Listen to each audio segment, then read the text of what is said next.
Our company is Astra ID. We protect organizations against targeted phishing attacks.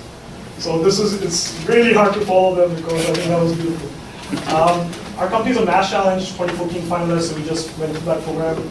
We also won the Mass IT Commonwealth Sidecar Prize. So the Commonwealth of Massachusetts is actually granting us $25,000 and testing out our product within the Commonwealth. And again, our focus is to protect organizations against targeted phishing and social engineering attacks coming in through our email. So I'm sure all of you know what spam is. Some of you probably know what phishing is, but not all of you, a lot of you probably don't know what spear phishing is. What's starting to happen is that hackers are researching their targets online, and instead of sending out thousands of emails, they're sending out just 5 or 10 emails. They figure out that, hey, these 5 people have access to the server, which contains information which they want.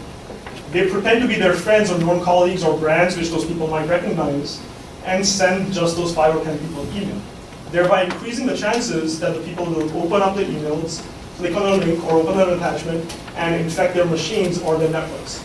One of these attacks happened at Boston University in January. So 130 people at BU received an email from a hacker, and that email looked exactly like it was coming from the BU systems. 30 people actually clicked on a link on the email, got taken to a web page which looked like a BU web page. 10 people put in their credentials, right?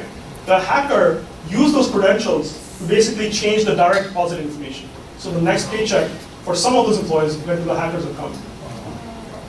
Now, if you think about it, right? Last year, $1.3 billion was spent on spam filtering licenses. BU had a spam filter, as did Target and New York Times. Why did these attacks go through? If phishing and spear phishing are the same as spam, and all of these companies have a spam filter in place, why are these attacks succeeding? Our belief is that phishing, spear phishing are not the same as spam. In order for phishing and spear phishing to succeed, the recipient of the message believes that the message is coming from somebody they know and trust. It might be a human being, or it might be American Express or PayPal. But it's actually a hacker pretending to be that human being or American Express or PayPal. What we've developed is a solution for this. Our product's called Phishing Guardian. And this is really important because email is something which is very easy to spoof. There's a great website called deadfake.com. You can go there, put in anybody's email address, and send an email as them to anybody else, right?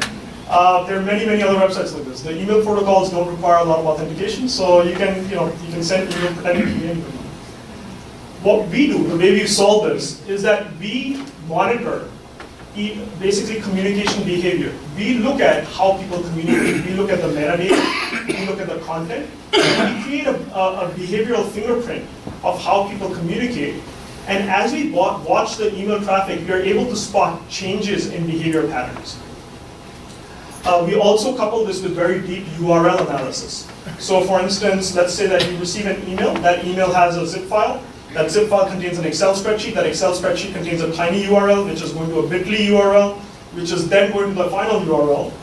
We'll actually unravel all of this before we send that email to you and look at that final URL, compare it against blacklist databases, do a lot of heuristic checks on it, and make sure that that URL is safe before we forward that email to you.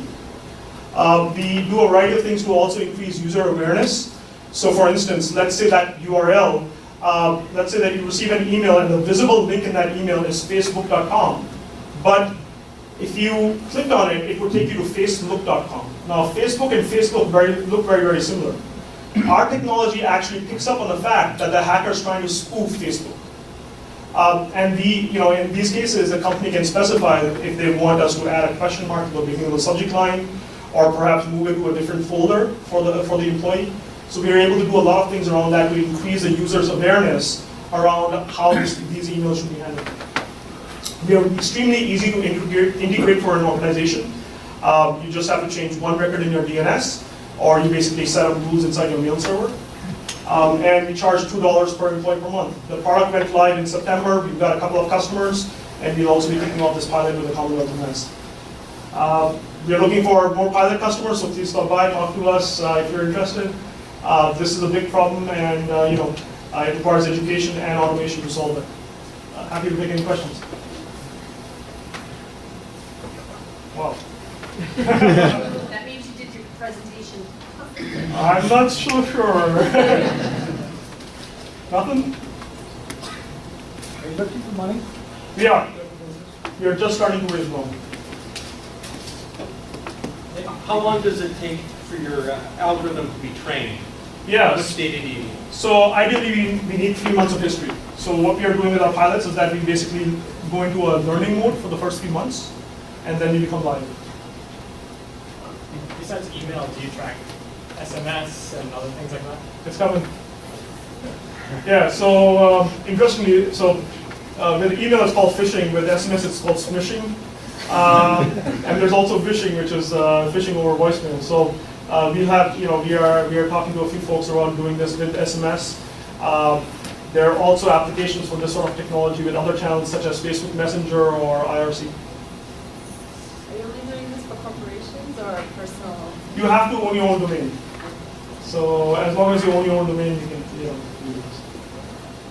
Thank you. Thank you very much.